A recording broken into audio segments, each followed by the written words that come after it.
नमस्कार, आपका सबसे पसंदीदा डिबेट शो देश का सवाल लेकर हाजिर हूं। मैं हूं मनीष अवस्थी।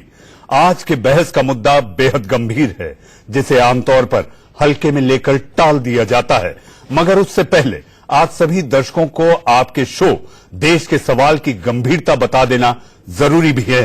बालाकोट एयर स्ट्राइक के बाद पाकिस्तान ने भारत के लिए एयर स्पेस के इस्तेमाल पर बैन लगा दिया था, जिससे देश को हर रोज करोड़ों रुपयों का नुकसान हो रहा था। 23 जून को देश का सवाल में हमने उस नफा नुकसान और पाकिस्तान की हदों का विश्लेषण करते हुए ये सवाल उठाए थे कि पाकिस्तान ऐसा कर कैसे सकता है, जिसके बाद विदेश मंत्रालय के दबाव में आकर पाकिस्तान ने फिर से भारत के लिए अपना एयर स्पेस खोल दिया है, जो आपके अपने इस शो की कामयाबी का एक बड़ा पड़ाव भर है। बहरहाल अब आज के मुद्दे पर आते हैं।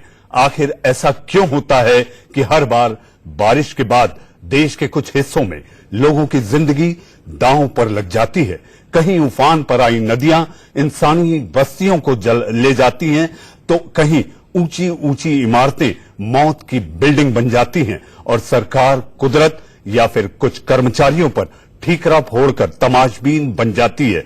हम आपको तीनों तस्वीरें दिखा रहे हैं जहां इंसानी जिंदगियों पर टूटी आफत से त्राहिमाम मचा है। पहली तस्वीर मुंबई की है, जहां के डोंगरी इलाके में एक 4 मंजिला इमारत धाराशायी हो गई।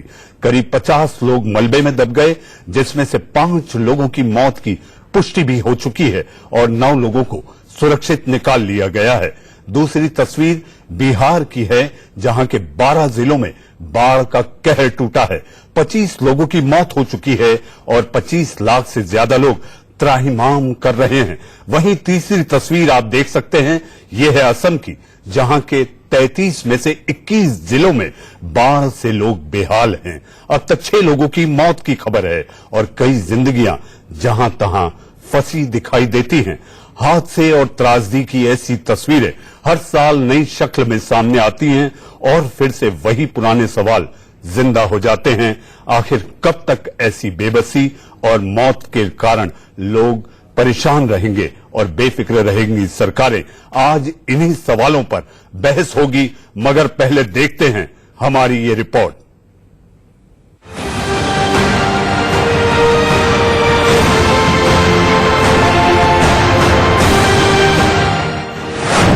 मुंबई में सबसे सस्ती हुई इंसानों की जान।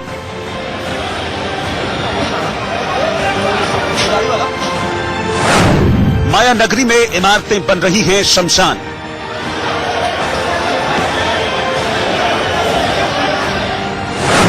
फिर गिरी एक बिल्डिंग, घर बना कब्रिस्तान। चारों ओर चीख पुकार मची, कोई इधर भाग रहा है, कोई उधर दौड़ रहा है। कई लोग मलबे में दबी जिंदगियों को बचाने की कोशिश कर रहे हैं। ये तस्वीर मुंबई के डोंगरी इलाके की, जहां 100 साल पुरानी एक बिल्डिंग भरभरा कर गिर गई और बिल्डिंग में रहने वाले 15 परिवारों के लोग मलबे में दब गए। जब ये बिल्डिंग गिरी, मैं पीछे दरगाह है हाजी अब्दुल रहमान शाह बाबा की, मैं दरगाह में था तो एक आदमी भागते हुए आया कि बिल्डिंग गिरी, तो हम लोग सब भाग कर आए। और ये बिल्डिंग कम से कम 80-100 साल पुरानी बिल्डिंग होगी और ये कम से कम अभी से 30-40 लोग का एक अंदाजा, कम ज्यादा भी हो सकता है, लेकिन कम से कम 30-40 लोग हैं अंदर। हादसे की खबर मिलते ही राहत और बचाव का काम शुरू किया गया, मगर गली इतनी सकरी थी कि फायर ब्रिगेड और एम्बुलेंस की गाड़ियों को कुछ दूर ही खड़ा रहना पड़ा।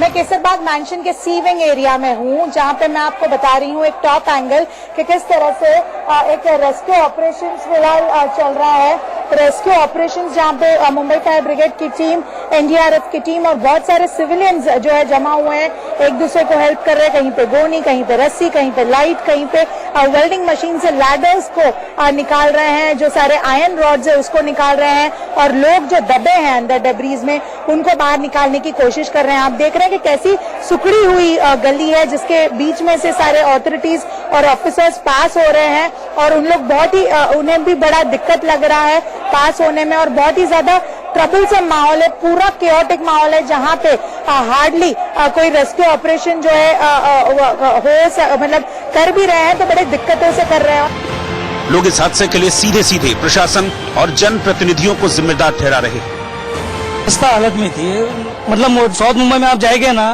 तो मोस्टली बिल्डिंगें पुरानी और ये खस्ता हालतों में ही है।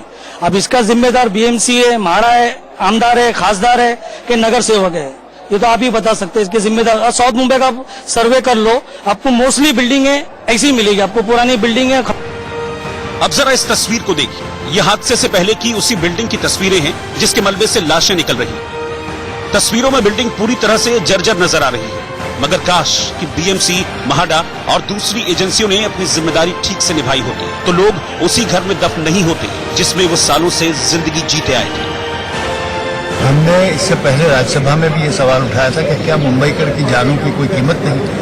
इस तरह से जो तमाशा हर साल मुंबई में बारिश के समय होता है और इमारतें गिरती हैं, झाड़ गिरते हैं, लोग मरते हैं, पॉटहॉल में मौतें होती है, मगर मुख्यमंत्री के कान पर जूं नहीं रही थी। इस प्रशासनिक जिम्मेदारी अगर मानी जाए तो सब जगह भारतीय जनता पार्टी और शिवसेना की सरकार है, कॉरपोरेशन से लेकर राज्य सरकार तक। कि जो लोग उसमें रह रहे हैं वो अपने बसेरा छोड़ के कहां जाए, वो अपने बसेरे को अपने बचाना चाहते हैं, वो हाथ पांव चलाते हैं। लेकिन सरकारें अगर उनके रहने का इंतजाम कर देगी या उनको राहत देगी तो शायद वो इन दुर्घटनाओं से बचने के लिए अपने आप को तैयार कर लेंगे और वो छोड़ के चले जाएंगे। हमारी संवेदना पूरी तरह से उन लोगों के परिवारजनों के साथ है। सरकार की नाकामी पुनः उजागर हो गई। म्हाडा के रिपेयर बोर्ड के अंतर्गत इमारत गिरती है, लोगों की जान जाती है, जिम्मेदारी पूरी तरह से सरकार की है। हर बारिश से पहले प्री मानसून सर्वे कराया जाता है। जो इमारत धोखादायक हो उसे खाली कराने की जिम्मेदारी बोर्ड की है। डोंगरी में हुए हादसे से पहले 2 जुलाई को मलाड में बारिश के चलते दीवार गिरने से 25 लोगों की मौत हो गई थी। 1 जुलाई को कल्याण में स्कूल की दीवार गिरने से 3 लोगों की मौत हो गई थी। 23 दिसंबर 2018 को गोरेगांव में निर्माणाधीन इमारत गिरने से 3 लोगों की मौत हो गई थी। 24 जुलाई 2018 को भिवंडी में इमारत गिरने से एक युवती की मौत हुई थी। उससे पहले 31 अगस्त 2017 को भाईखला में इमारत गिरने से 32 लोगों की जान चली गई थी। हर बार की तरह लापरवाही को हादसे की वजह बताया जा रहा और हर बार की तरह ही जांच के बाद कार्रवाई की बात कही जा रही है। मलबे के नीचे है उनको कैसे बाहर निकाला जाए, इसके ऊपर सारा फोकस वहाँ पर रखा हुआ है और मुझे ऐसा लगता है कि एक बार ये सारी चीजें सामने आ जाए तो उसके बाद इसका इन्वेस्टिगेशन भी प्रॉपरली किया जाए।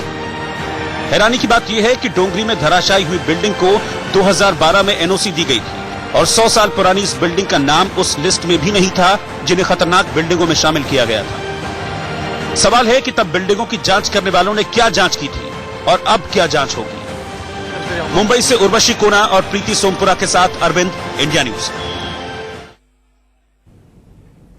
इस बीच मुंबई से अभी खबर आ रही है कि जो इमारत ढही है उसमें मरने वालों की संख्या का आंकड़ा 7 तक पहुंच चुका है। अभी भी कुछ लोगों के फंसे होने की जानकारी है।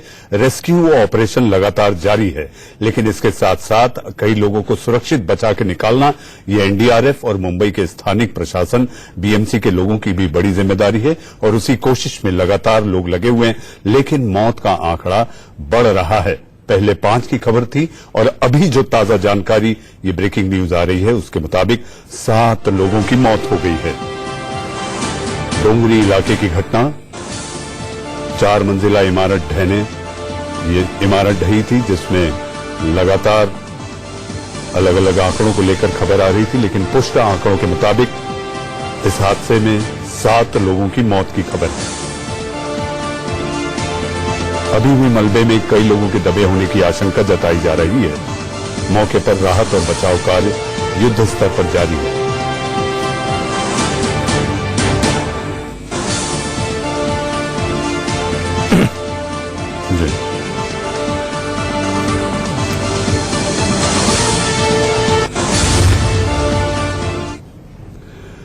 मुंबई देश की आर्थिक राजधानी है। इतना ही नहीं तो मुंबई को देश का सबसे सुरक्षित शहर भी माना जाता है।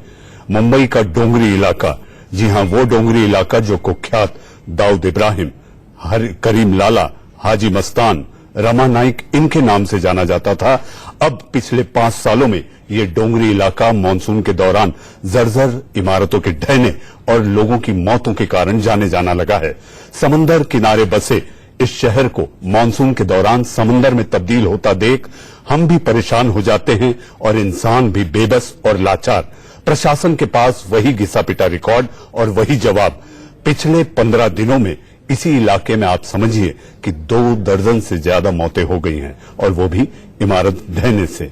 हम इसी पर आज मचा हुआ है बवाल और इसके साथ साथ हम आपको बिहार, असम और देश के अन्य राज्यों में सैलाब जो मचा हुआ है और प्रशासन कहां कहां फेल है, इसी पर करेंगे आज देश का सवाल। लेकिन मैं अपने पैनलिस्टों को इंट्रोड्यूस करूं उससे पहले मैं पैनलिस्टों को बता दूं कि आप सोचे वही जो आप बेहिचक बोल सकें और बोले वही जिसका आप जवाब सुन सकें, क्योंकि मेरे शो में लफ्जों की धोखेबाजी नहीं। तो मेरे साथ स्टूडियो में आज इस गहन और गंभीर चर्चा पर चर्चा करने के लिए मौजूद हैं।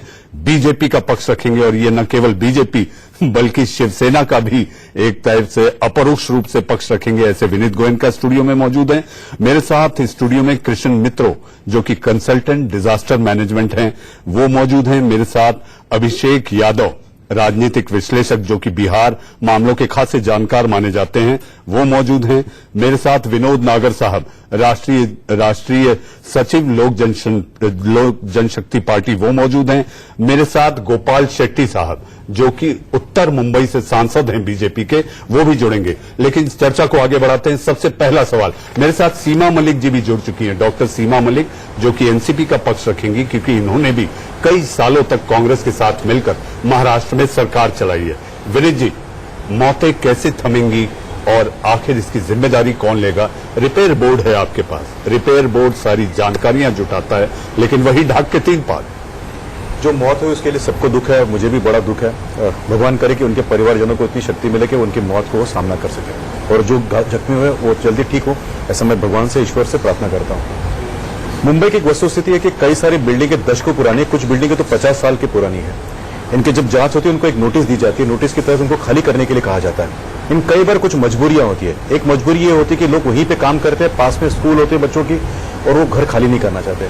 कई बार अधिकारियों और रहने वाले लोगों के बीच में ये जो झड़प होती रहती है उसके अंदर कई बार बातें रह जाती है। गलती हमारी भी है, प्रशासन की भी है और गलती जो है उस परिस्थिति की भी है कि जिस परिस्थिति के कारण लोग बाहर नहीं जा पाते और इसी के बीच में ऐसी दुर्घटना हो जाती है। बहुत दुख है कि आज भी 2019 में ऐसा घटना हो रही है। शब्दों की बाजीगरी से काम नहीं होगा। शिवसेना के पास बीएमसी है और बीएमसी कई सालों से आपके साथ वो मिलकर सरकार चला रहे हैं। हर बार वही जवाब, घिसा पिटा रिकॉर्ड, इससे काम नहीं चलेगा। बेबस और लाचार लोग अपनी जान गंवा बैठते हैं, फिर वही होता है, एनडीआरएफ आ जाती है जो कि उनका काम भी है, रेस्क्यू के लिए आते हैं। लेकिन इस तरह से ऐसा जवाब कि भाई हम देख रहे हैं, दुख है, इससे काम नहीं होगा। इनक्रेडिबल इंडिया की तस्वीर नहीं हो सकती। विनीत जी, एक बात बताता हूं मनीष भाई कि वहां पे 400 से करीब ज्यादा बिल्डिंगों का रिपेयर पिछले साल हो चुका है। कुछ बिल्डिंगें जहां पे रिपेयर करने की कोशिश की जाती है, जहां पे बात करते हैं, कई बार ऑक्यूपेंट्स जो होते हैं उनकी जरूरत होती है कि वो वहां से ट्रांसिट कैंप पे नहीं जाएंगे। ट्रांसिट कैंप कोई आपके घर के जितना बड़ा तो नहीं होता है। हाँ, ये लापरवाही हुई है, इसकी जांच होगी, जांच के अंदर जो भी दोषी पाया जाएगा उसको बख्शा नहीं जाएगा।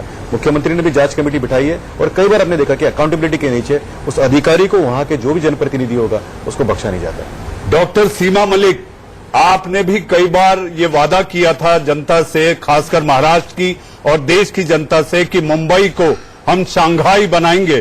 क्या शंघाई की तस्वीर ऐसी है? देखिए, आप आज की बात है ये, और हम ये नहीं कहते कि हम परफेक्ट थे या कुछ थे, पर आज स्थिति है मुंबई की, वो खराब से खराबतर होती जा रही है। जबकि हमारी ये गवर्नमेंट बहुत बड़ी बड़ी बातें करती है, पर मुझे बड़े दुख के साथ कहना पड़ता है कि मुझे नहीं पता कि ये कब जगेंगे।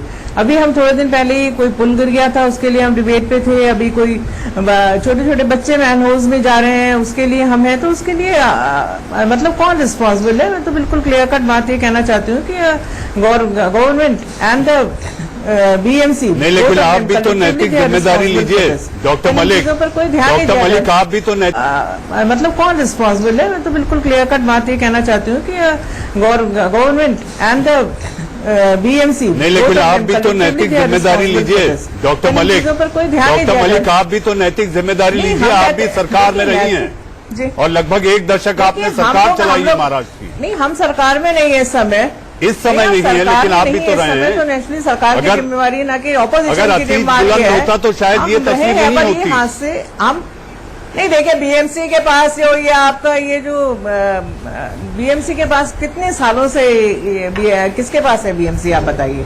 हमारे पास अरे लेकिन सरकार तो आपके पास भी रही है, सरकार से बड़ी बीएमसी तो नहीं है। बीएमसी का इशू है ये। नहीं आप आज की बात करिए सर, आप कब तक आप ये वाली बातें करके नहीं, ये तो जवाबदेही है और अभी डॉक्टर मलिक, ये जवाबदेही है, ये जवाबदेही है कि आप सरकार में रहे। गवर्नमेंट की है सर बीएमसी, यहाँ की जो गवर्नमेंट है उनकी जवाबदेही है सर। आज तो वो जवाब देंगे, कब तक वो पिछले 100 साल की बात करते रहेंगे, कब तक नेहरू जी और पुराने नेताओं को ब्लेम करते रहेंगे। जवाबदेही तो आज इनकी है। आज ये जवाब देने के लिए डॉक्टर मलिक, आपको मैं एक बात बताना चाहता हूं। कुछ बताया बोल नहीं रहे, मुख्यमंत्री आज जवाबदेही ऐसा किसकी है? कोशिश मैंने कभी देखा नहीं। मैं मुंबई का ही हूँ, अनेक मुख्यमंत्री को देखा जो आज के आप मुख्यमंत्री हमसे पूछने लग गए। आज की बात है, आज आपकी गवर्नमेंट है, इतने सालों से। मैं इसीलिए बताना चाहता हूँ doctor Malik ji, this is a joint. मेरे जवाब को सुन लीजिए डॉक्टर मलिक प्लीज। आपकी वो है बीजेपी एंड जी, नहीं आप मेरे जवाब को सुन लीजिए, आपको बताता हूँ।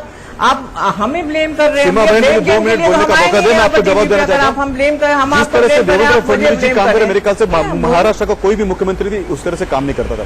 जिस जवाबदारी से वो काम करते, जिस तरह से वो काम करते, 20-22 घंटा वो फील्ड के अंदर रहते हैं। देखिए मैं आज की बात आपको बताता हूँ, मुंबई की परिस्थिति जो हुई है 1980 से 1990 के बीच में 10 साल में वहाँ पर जो डिजर्वेशन हुआ, वहाँ के जो स्पॉन्जेस को खत्म किया, वहाँ के मैंग्रोव्स को खत्म किया गया था 10 साल में। उसके कारण वहाँ पे बाढ़ आती है, वहाँ पे पानी भरा रहता है। और जो डुप्लीकेट बिल्डिंग का समस्या है, ये 50 साल 60 साल की जो बिल्डिंगें हैं उनकी समस्या है। हाँ, मेरी एक गलती है, मैं मानता भी हूँ और मुझे बहुत दुख होता है कि कई बार हम सख्ती से उनको बाहर नहीं निकाल पाते। जब आप सख्ती से बाहर नहीं निकाल पाते, उसका खामियाजा ये होता है कि बिल्डिंग गिर जाती है और कई बार दुर्घटना हो जाती है। और उसका दुख भी है, मलाल भी है, और इस गलती को हम मानने के लिए भी तैयार है। लेकिन आपको एक सच्ची हकीकत बताऊं, इंफ्रास्ट्रक्चर ना बनाते हुए वहाँ पे यूडी ने, अर्बन डेवलपमेंट मिनिस्ट्री ने आपके यहाँ पे जितने परमिशन दिए थे उतने परमिशन आज तक कभी किसी ने नहीं दिए। अनान फॉरम में आप लोगों ने परमिशन दिए थे 1980 से 1990 के बीच में। आपने सारे मैनग्रोव खत्म किए, स्पॉन्जेस खत्म किए। आज मुंबई का पानी कहीं पे भी नहीं जा पाता।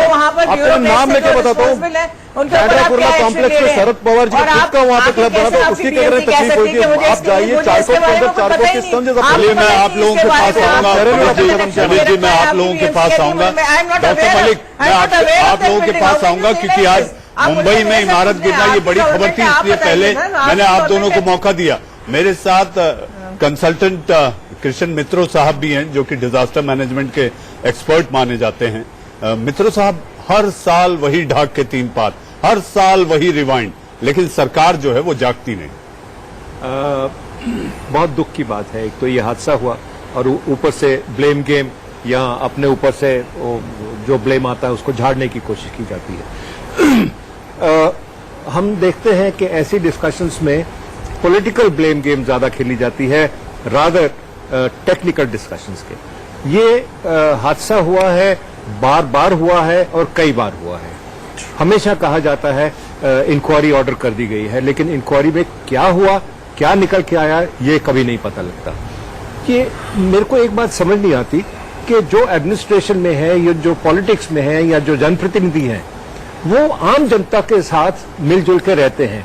क्या उनको आसपास में, अपने पड़ोस में कोई क्या कहते हैं उसको, हादसा, ऑनकमिंग हादसा नजर नहीं आता?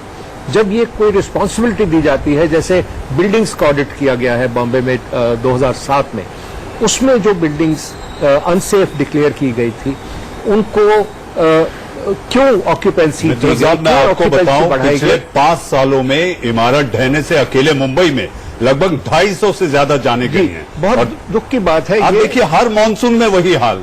देखिए मैं सिर्फ एक बात जानता हूं as a professional disaster manager, हर स्टेट में, हर डिस्ट्रिक्ट में डिजास्टर मैनेजमेंट प्लान होता है, डिजास्टर मैनेजमेंट पॉलिसी होती है, जो कि नेशनल रिक्वायरमेंट है एज पर डिजास्टर मैनेजमेंट। साहब, मैं आपके पास आऊंगा। मेरे साथ शकील अहमद भी मुंबई से जुड़ गए हैं जो कि आरटीआई एक्टिविस्ट हैं और इन्होंने कई ऐसी जानकारियां निकाली हैं।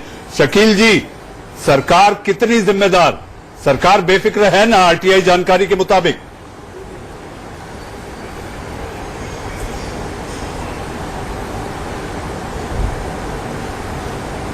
कि जो मुंबई में आज इतनी बिल्डिंगें 499 डिक्लेयर की गई है अनसेफ, आज भी 99% में लोग रह रहे हैं। तो आखिर है सरकार कब तक जो इस तरह एक दूसरे के ऊपर ब्लेम गेम करती रहेगी, जबकि ये सन 92 में बिल्डिंग एक्सटेंशन हुआ था इनलीगल कंस्ट्रक्शन का, उसके बाद लोग उसमें रह रहे थे, लेकिन महानगर पालिका और जो आज राज्य सरकार में बने बैठे बीजेपी के लोग वो वेट कर रहे थे, जबकि इनके पास अर्बन डिपार्टमेंट इनके पास है। और ये बात करें कि कांग्रेस ने किया, एनसीपी ने किया, तो मैं आज भी बता दूं इनकी सरकार के टाइम पे करीब 94,000 इलीगल अवैध बांधकाम का हुआ है, निर्माण हुआ है, जिसमें अब तक सिर्फ 5,400 बिल्डिंगों का ही तोड़ा गया है।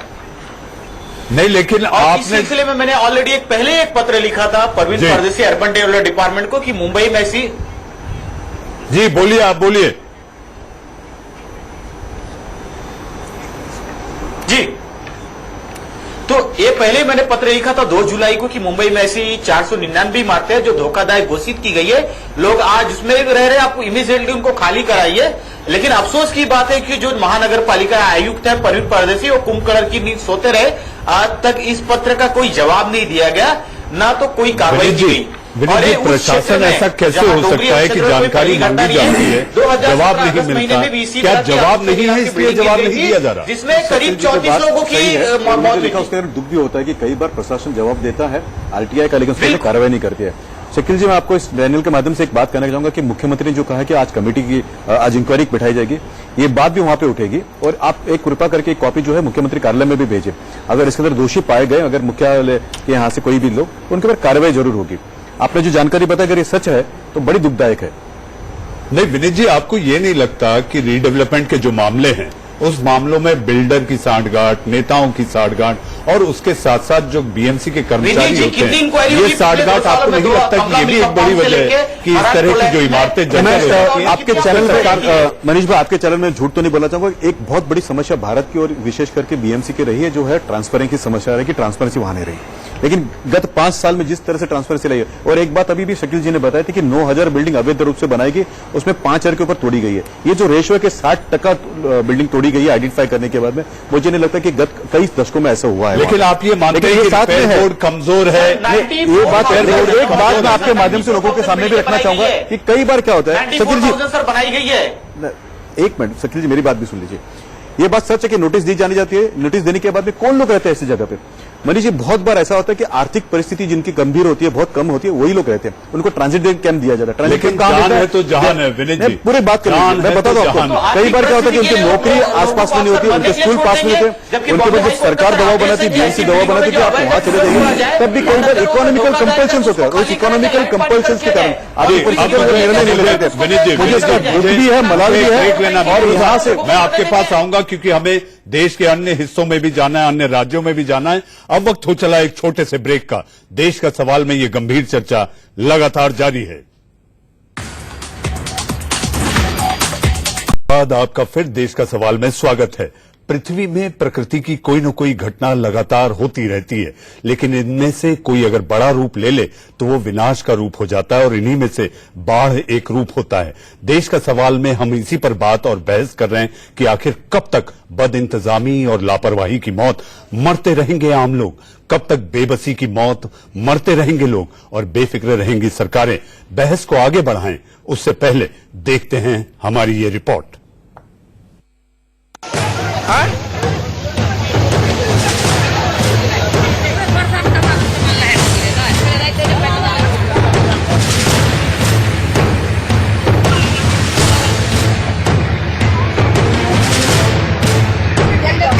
नदियां उफान पर हैं, सड़कें समंदर बन चुकी हैं, घरों के पास नदी बह रही है, बस्तियां टापू बन गई हैं और इंसान त्राहिमाम कर रहा है।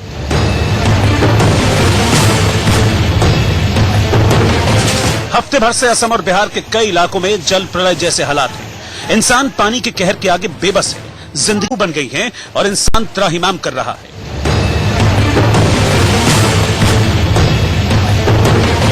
हफ्ते भर से असम और बिहार के कई इलाकों में जल प्रलय जैसे हालात हैं। इंसान पानी के कहर के आगे बेबस है, जिंदगी बचाने की जंग लड़ रहा है।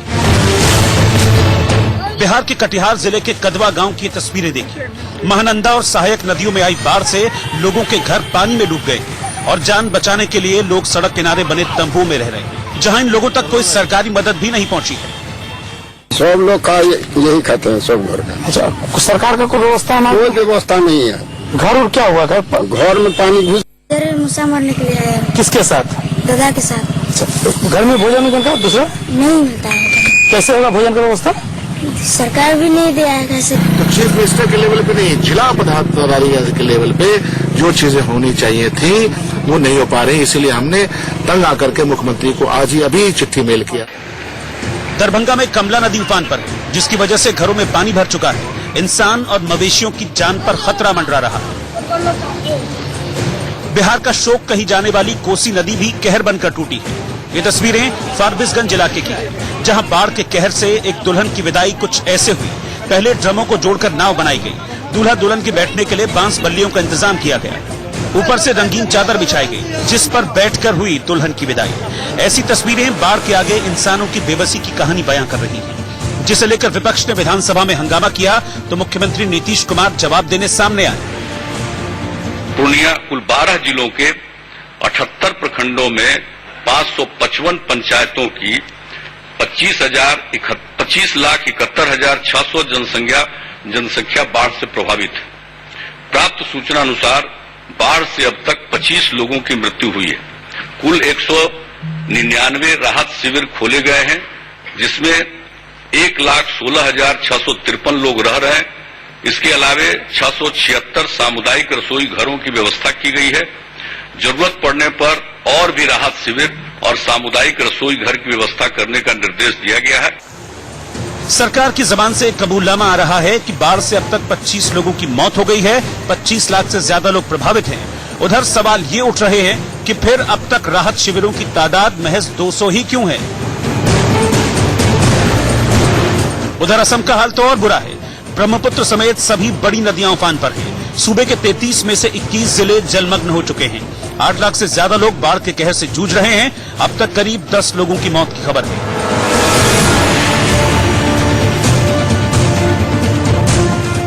काजीरंगा नेशनल पार्क में भी पानी भर गया। जानवर भी जान बचाने के लिए जगह ढूंढ रहे हैं। राहत और बचाव कार्य को लेकर बड़े बड़े दावे हो रहे हैं, लेकिन सैलाब के संकट पर सियासत भी हो रही है। कांग्रेस सांसदों ने संसद भवन के बाहर प्रदर्शन कर आरोप लगाया कि केंद्र सरकार बाढ़ की आपदा को लेकर संजीदा नहीं है। हमारा सवाल तमाम सियासी दलों से है, अगर वाकई सभी दलों ने सियासत छोड़कर आपदा से निपटने की रणनीति बनाई होती तो आज जल कहर की ऐसी तस्वीरें कैमरे में कैद नहीं होती और न ही जिंदगी से जुड़े बेहद बुनियादी हक पर हमें और आपको बहस करने की जरूरत रह जाती। जन, जल, थल और फसल, आप ये देखिए कि ये सारी चीजें बर्बाद होती हैं, हर साल हो जाती हैं, लेकिन इसके बावजूद सरकार जो है आंख तक मूंदे बैठे रहती है और ये इसका इंतजार करती है, चाहे वो चमकी बुखार हो चाहे बाढ़।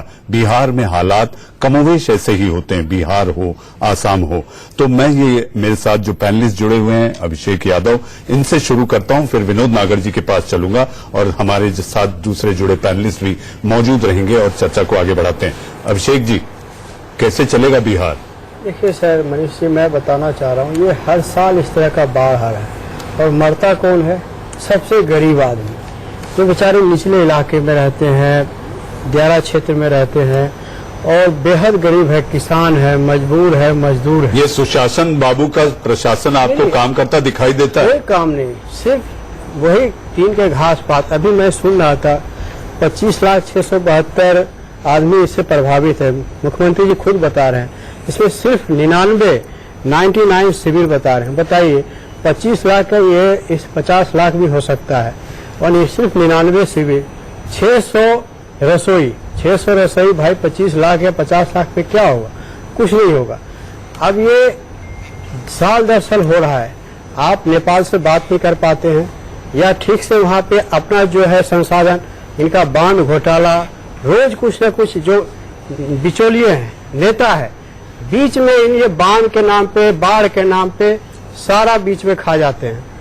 मुख्यमंत्री जी, अब तो वहाँ पे डबल इंजन की सरकार है, इसको और मजबूत खा जाते हैं। चारा भी तो खाया गया था। चारा खाए वो जो भी खाए, बांध की बात है, बाढ़ की बात करिए सर, बाढ़ की बात है। अभी बाढ़ में देखिए, अब ये 15 साल से सुशासन बाबू की सरकार है और ये अभी भारतीय जनता पार्टी की भी बड़ी मजबूती से सरकार आई है। 5 साल पहले भी इन्होंने बोला था हम नेपाल से बात करेंगे ताकि इस तरह की त्रासदी जो है बार विनोद नागर जी त्रासदी बिहार में नहीं आनी चाहिए। विनोद नागर जी, तो ये किस तरह से अभिषेक यादव सीधे उंगली उठा रहे हैं सरकार की कार्यशैली पर। आज का जो विषय है ये बड़ा गंभीर विषय है और जिन लोगों की मैं गंभीर विषय को ही देश का सवाल बनाता हूं। हमारी उन संवेदना उनके साथ है। विनोद जी, मैं गंभीर विषयों को लेकर ही देश के सवाल उठाता हूं। ये हमेशा जी जी जी जी ये हर साल आती है बाढ़, नेपाल से पानी आता है और देश के एक बहुत बड़े हिस्से को ये डुबोता है और हमेशा सरकार इसमें सक्रिय रही है, इसमें बचाव कार्य। जैसे अभी आपने बताया बॉम्बे की घटना, ये बॉम्बे की घटना नहीं है, हर पुराने शहर की घटना है। आप किसी भी शहर में आप चले जाइए, दिल्ली में ही चले जाइए, वॉल के अंदर जो पुरानी दिल्ली है, तमाम इमारतें ऐसी हैं जो रोज एक हादसे का शिकार बनती हैं।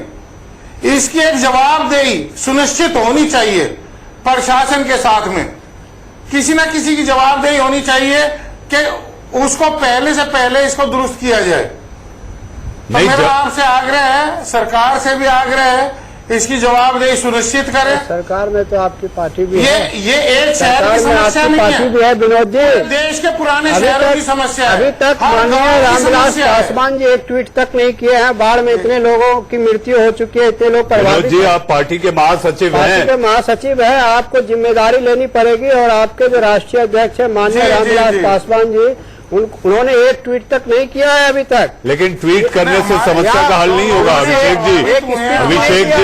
अभिषेक जी, वहाँ जो त्रासदी है वो ट्वीट से नहीं सुलझने वाली। नहीं, ट्वीट की नहीं, वहाँ जमीन पर काम होना चाहिए, वहाँ जमीन पर काम होना चाहिए। अभिषेक जी, आपकी इस बात से मैं सहमत नहीं हूँ।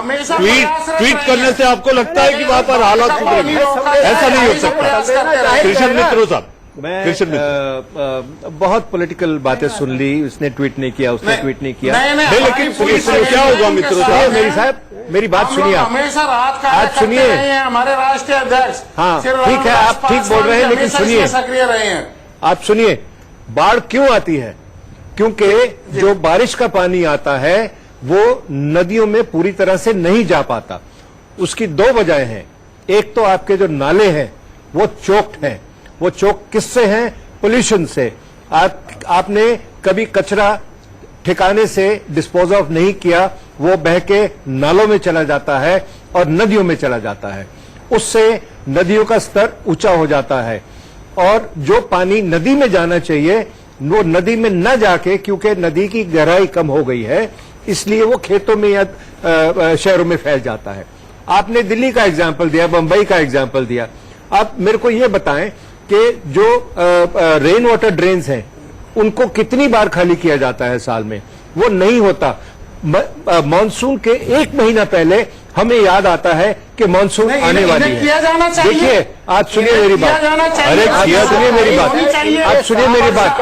आपका इलाज, ये बाढ़ का इलाज, सुनिए सुनिए सुनिए सुनिए, आप बिल्कुल ठीक बोल रहे हैं, लेकिन मेरी बात सुनिए। अरे मित्रों साहब को सुनिए, आपकी बाढ़ का इलाज, आप मेरे को बोलने देंगे जरा? पीटने से नहीं होगा। आप हमें बोलने देंगे जरा प्लीज? नागर साहब, कृष्ण मित्रों जी कंसल्टेंट हैं और डिजास्टर मैनेजमेंट के एक्सपर्ट माने जाते हैं, उनको सुन लीजिए, फिर मैं आपके पास आऊंगा और आपकी कार्यशैली और आपके किए हुए कामों का भी लेखा जोखा लूंगा।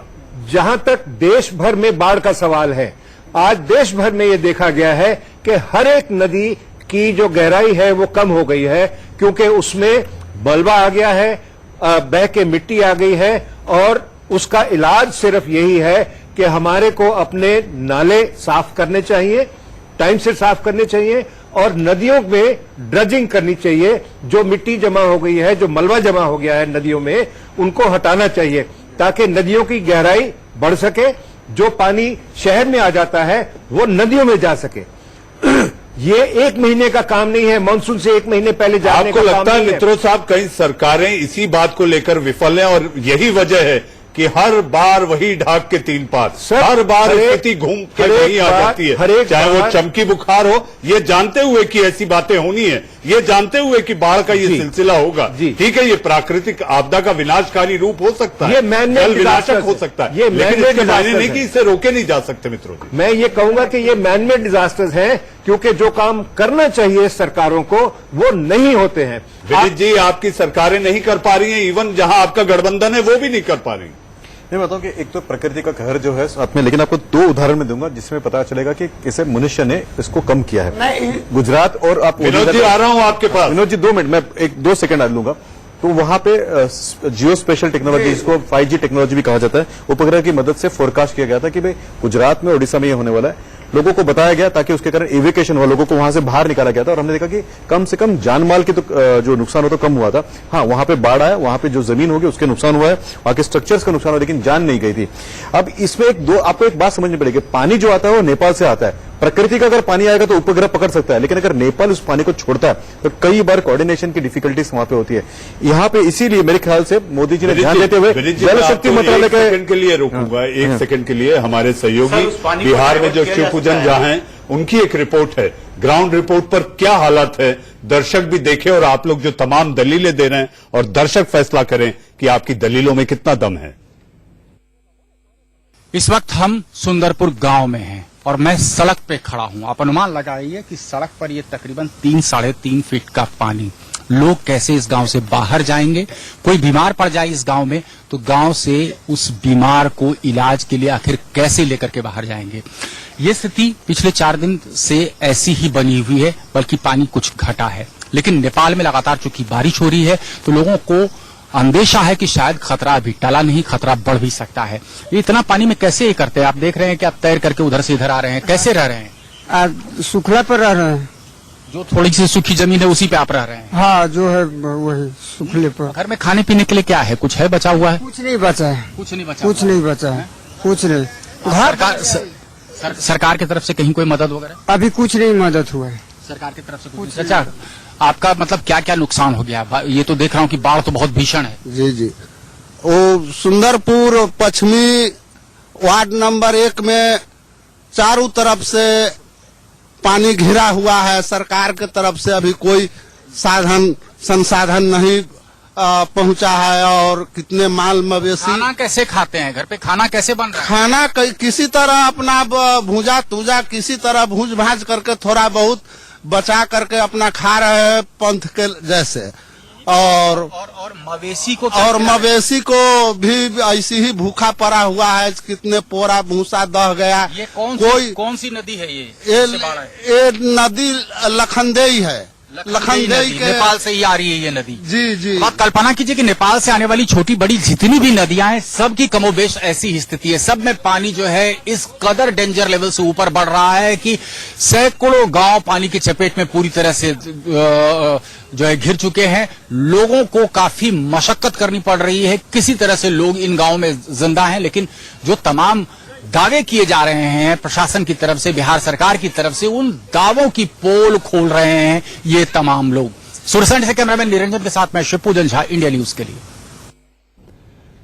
शिवपूजन झा की ये रिपोर्ट आप देख रहे थे और सरकार की कलई कैसे खोल रही थी। विनोद नागर जी, आपके सामने अगर टीवी होगा, आपने ये रिपोर्ट देखी होगी जी। अब आपके पास कोई जवाब दिखाई देता है? जी जी सर, ये हर बार हर साल पानी आता है, हर साल ये समस्या खड़ी होती है। जितने प्रतिनिधि होते हैं सब जाके अपने क्षेत्रों में काम करते हैं, लेकिन इसकी जवाबदेही होनी चाहिए। जैसे हमारे साथी कह रहे हैं, आप मानेंगे कि आपकी सरकार वहां पर फेल्यूर है? विनोद जी, जाना चाहिए। विनोद जी, नाले नदी की सफाई भी होनी चाहिए। विनोद जी, आपकी सरकार पूरे तौर पर फेल है, आप ये मानेंगे? काम नहीं हो रहा, जब तक नहीं है। विनोद जी, आप मानेंगे कि आपकी सरकार की नाकामी भी है? ये जब तक प्रशासन की जवाबदेही नहीं होगी, जब तक इसका समाधान नहीं होगा। प्रशासन की जवाबदेही कौन तय करेगा? सर, आप गठबंधन में हैं, वहाँ नदियों में गाद भरी पड़ी है। गाद बनाने के नाम पे बजट पैदा होता है, बजट दिया जाता है और बजट के पैसे को खा लिया जाता है। ये जब तक इसका समाधान नहीं होगा, प्रशासन की जवाबदेही कौन तय करेगा? सर, आप गठबंधन में हैं, वहाँ नदियों में गाद भरी पड़ी है। गाद बनाने के नाम पे बजट पैदा होता है, बजट दिया जाता है और बजट के पैसे को खा लिया जाता है। ये कौन करेगा? आप अपने आदरणीय जो राष्ट्रीय अध्यक्ष है उनसे जाके नम्र निवेदन करिए, सरकार को घेरे। इसमें कोई पॉलिटिक्स की बात नहीं, कोई पॉलिटिकल नहीं है। वहाँ पे लोग देखिए किस तरह नरक के जीवन जी रहे हैं। आप इनका सुधारने का काम कर पाए, उठाते रहे हैं,